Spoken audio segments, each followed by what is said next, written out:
Today, we're joined by a few of the remarkable individuals who we call our alumni, and they represent thousands of our alumni community. Let's welcome them on stage for a little bit of gupshup.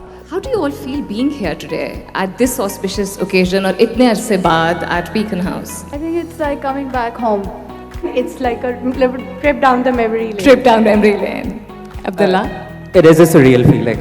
It feels as if you're part of something really larger than you are. And it's a great feeling, honestly. It's a great feeling. So, Abdullah, we'll start with you. Your work with the UN and the Malala Fund centers on inclusive learning. What inspired you to step into education policy? It was hard to understand how to affect change at scale.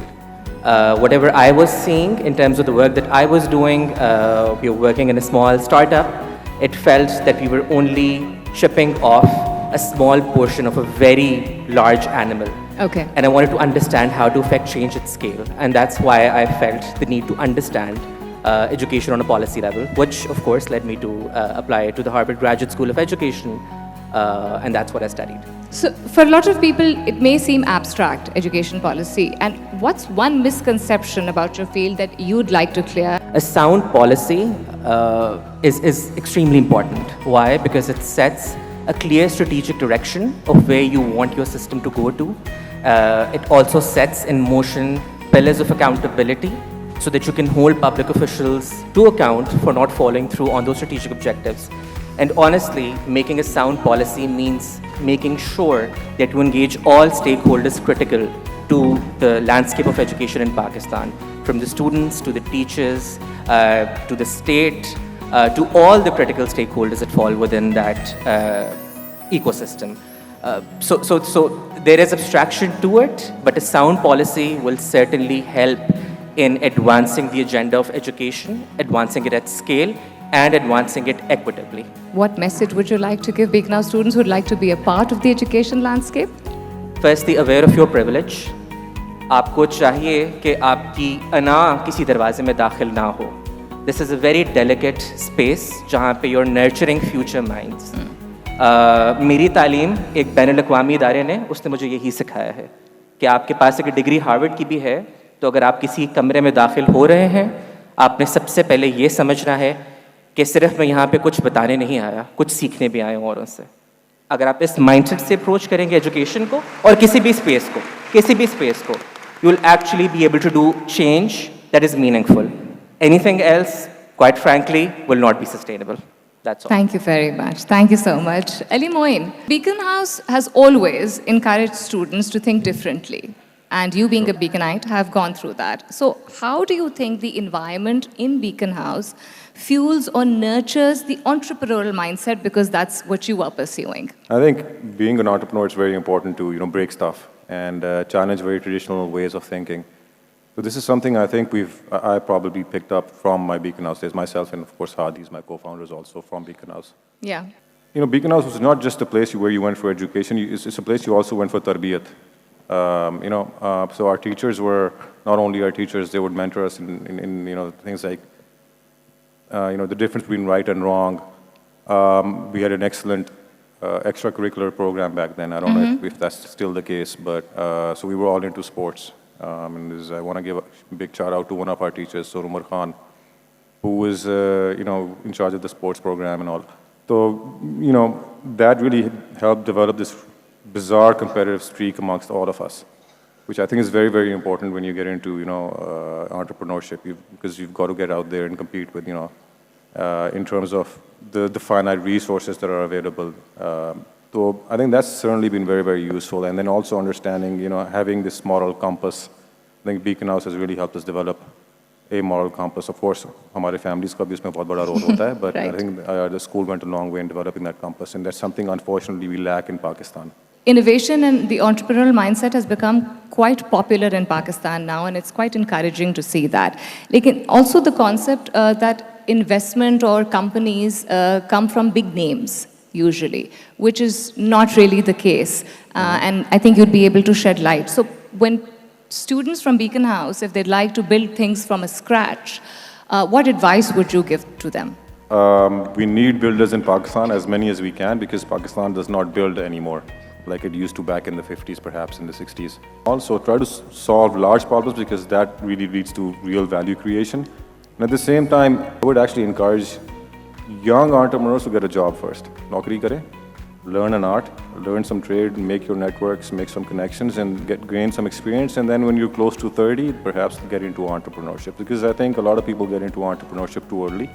Okay. And then inevitably fail, and then they don't go back. That was a very comprehensive answer. So go for it, but do gain some experience working in established organizations, which will help hone you, nurture you, build a foundation, and then, yes, entrepreneurship.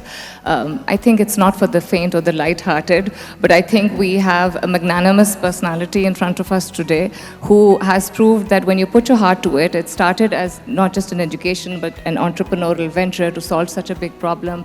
And look at what Mrs. Nasreen Mahmood Qasuri has accomplished, and we are here celebrating her vision today, a vision of 50 years. So thank you once again, ma'am, for that. Zoon, you've been leading two parallel worlds, and kudos to you for that. So you're a creative enterprise and a humanitarian also. How did these two worlds come together for you? Salmeen, actually, one runs our kitchen and the other one runs other kitchens that we help. Very well said. So 37 North is all about events, marketing, creative side of things.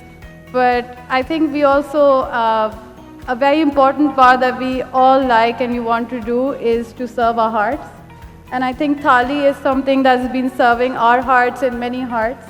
And I think when you talk about running these two things parallel, I want to actually mention two women from my house. One is my Mausi, I think everyone knows her, Aisha Shabir. And then my mother, Rafia Nazish, who was with educators. So I think these two have been, working with Beacon House and managing, a side non-profit venture throughout.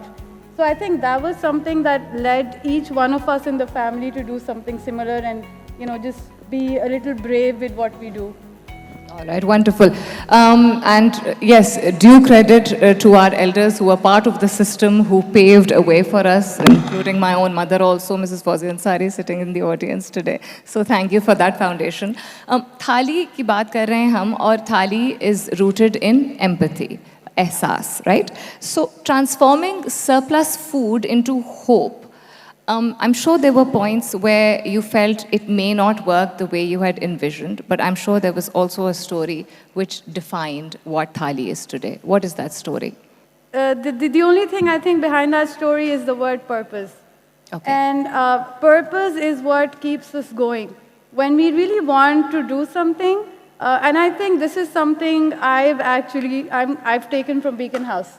I don't know how it goes these days, but when I was in Beacon House, City School and Beacon House were India, Pakistan, to be very honest. And we had a cricket match once. I was leading the BMI team, I don't know if you remember. And, so we won. And when we won, that was like winning a World Cup for our school, right? So I think that compassion to keep going, I think many of us have heard, ladkiyan cricket nahi khel sakti. Things like that really forced us to keep doing what we wanted to do. And Thali is something that I wanted to do since a very young age when I saw a lot of food being wasted at hotels. Mm-hmm. And, I kept asking my parents, what do we do about it? So my dad said, here, we've started this organization. You're the CEO, go run it, right? And I think, but after that, we moved on to perinatal health. We moved on to dental camps. We moved on to medical camps. Just in the last 2-3 years, we've installed about 400 hand pumps in Sindh. So there's just no looking back. And I think the word purpose is the whole story behind Thali as well as 37 North. So collaboration की बात हो रही है, and two creative industries and social causes, again, because you partner in both. How do you feel that the creative industry and the social impact that you're creating are shaping Pakistan now? Collaboration is where the magic happens, actually.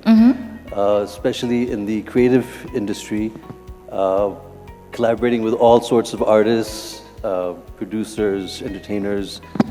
That's where good ideas come from. That's where you bring out the brilliance of people and projects. And when you bring good ideas with people who are into social impact, that's where another sort of magic happens, because there's a true power with people in the creative industry where they have the ability to shape people's ideas, what they think and how they feel.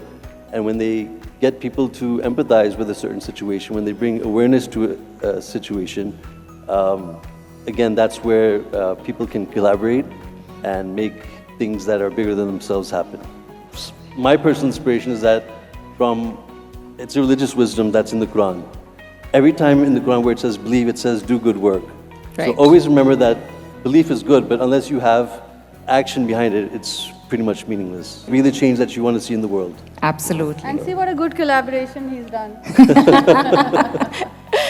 All right then. Palvasha, what first sparked your interest in digital banking in Pakistan? And Beacon House definitely shapes and hones us, lays a foundation that helps us decide how we want to take our life forward. So the kind of confidence and communication that is required to thrive in such a complex space, how do you think Beacon House contributed to that? Discipline and integrity, I think these two things that Beacon House really spends time and effort in investing in their children.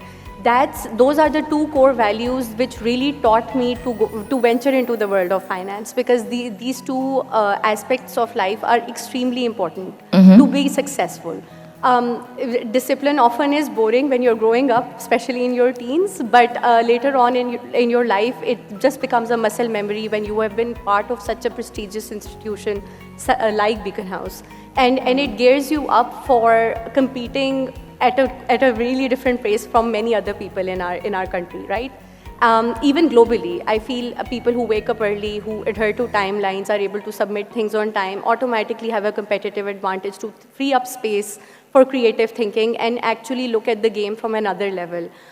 For me, it's a game of a lot of logic and resilience. As you said, the industry that I work in is not conventionally related to females. But females also do finance, and that is something that we try to do, because Beacon House, as everybody has been pointing out, the boss community really empowers you to act like a boss outside of the school boundaries as well. And that is something which I think school really nurtured for me and for a lot of women who I'm associated to, who were part of the alumni as well. So what's one myth that you'd like to bust about women in leadership in the tech space or in general also? And what advice would you give young Beacon House women who want to build their careers in technology, in business strategy, in finance, etc.? I think the myth is that finance in tech is only for men. And in Pakistan, I think that continues to be the understanding that needs to be fought against, because women are 50%. Women are really good students, really good career professionals, and they have a lot to offer in this industry as well. So I dream of a world where women are bankers, mothers are bankers, and they continue to provide strategic roadmaps for Pakistan's economic growth.